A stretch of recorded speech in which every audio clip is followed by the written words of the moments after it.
Is your workplace toxic? Here are some signs it's time to leave and some tips on how to. My name is Vergia and I'm a mental health consultant. I help managers to keep top performers happy at work.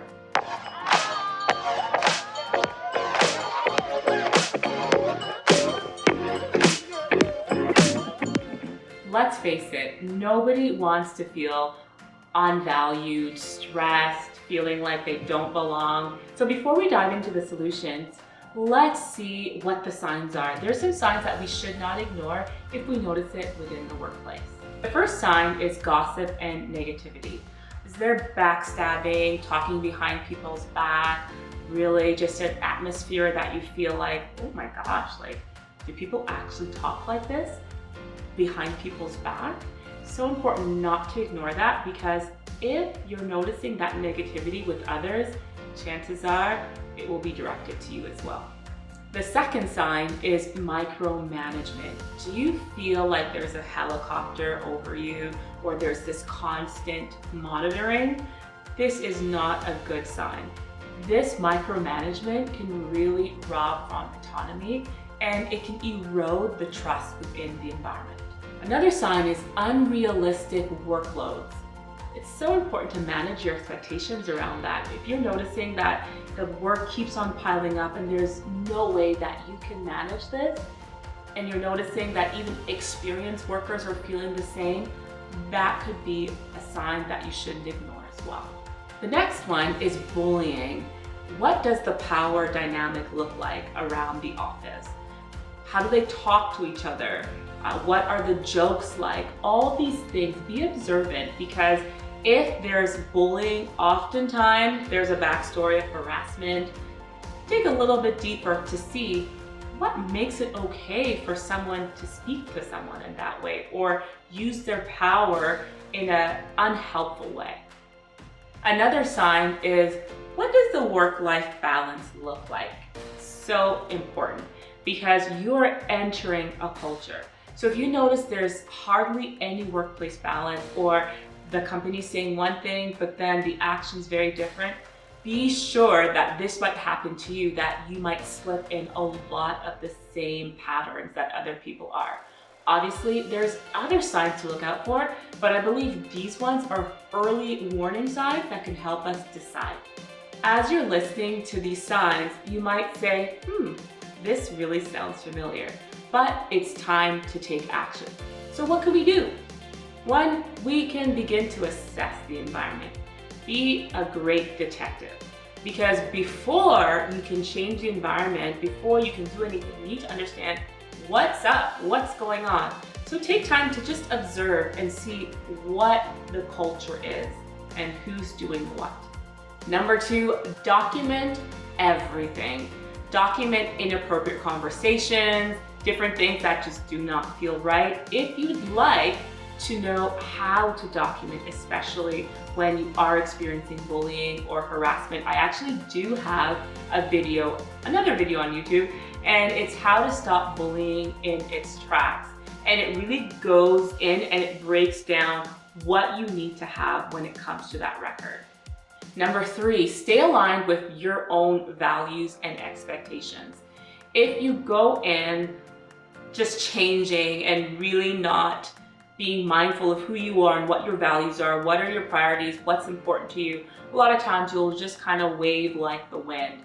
And there's nothing wrong with being flexible, there's nothing wrong with being open, but if you don't know what you expect out of this professional relationship, or what you expect in terms of different things, it could be very draining and it could be very devastating, especially towards your mental health. Tip number four, provide honest feedback, because sometimes people don't know that they're exhibiting toxic traits. Other times they do. So if you have a meeting, if there's a feedback survey, and you really want to help the culture to be better, give your honest opinion. If you don't say anything, nothing changes. So I encourage you to do that. And the last one, consider your next move. Do not do things impulsively. Whenever you do things impulsively, a lot of times hindsight is 20/20, right? So take the time to plan what you'd like to do. Leverage the connections Get to know what you need to know before you decide to leave. And as you are deciding and making your decision, it's so important to don't keep things to yourself. Communicate, communicate, communicate. Not just through feedback, but talk to the HR department, talk to your manager, talk to coworkers, gather a team of support. So important to not do this by yourself. Now, if you've tried everything you could, so you've been advocating for yourself, you have been leveraging your relationships, you have been talking to the people that matter to help the situation get better. If you're noticing that's not working, then it's time to have an exit strategy. And of course, it's not always easy, but if you're noticing your workspace is impacting your well-being, it's time to strongly consider what your next step is. The first thing I want you to do is assess your personal situation. What does it look like? Maybe someone could leave in 3 days or quit right away, but maybe for another person, they need a few months because they have real significant bills. And sometimes having some sort of plan or exit strategy can help relieve the stress and the tension of being in that environment. So assess, sit back, see what works best for you. The next thing I want you to do is physically plan out the strategy. So be intentional about going to networking events, getting your name out there, building your skills, making sure you can get if you can, of course, if you can get all the skills that you need to make you even more attractive for the future. If you can. There's some people, as I mentioned, they need to leave right away. But if you can manage it, if you can get what you need, why not? Number 3, explore other opportunities. What are the opportunities that are in your lane or maybe even outside your lane?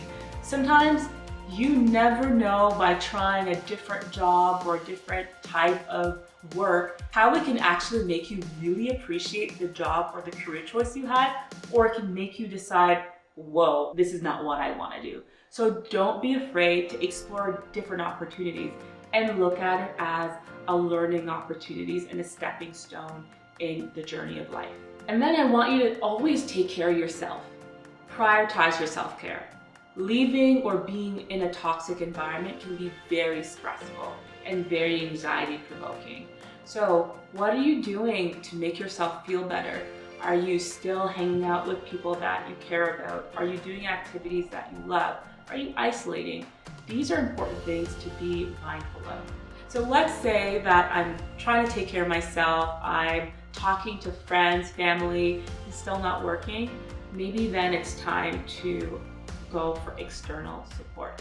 One, we can consult a therapist. Maybe a therapist can help you understand those dynamics, or what are the things that helped you to stay, and how can you be empowered to leave and leave well. Because there's some people that leave jobs, but they haven't learned the lesson from the previous job. So then they take that lesson into the new job, but then the same problem still arises. So this is where a therapist can really help. Another option for external support is consulting a lawyer. If there's a lot of abuse, if there's a lot of misconduct and you just don't know what to do, a lawyer can definitely let you advocate for your own rights in terms of what's important. An employment lawyer, to be exact. I hope these tips were helpful. Be sure to like or subscribe, or if you'd like to book a consultation call with me, be sure to click the link in the description. Until next time.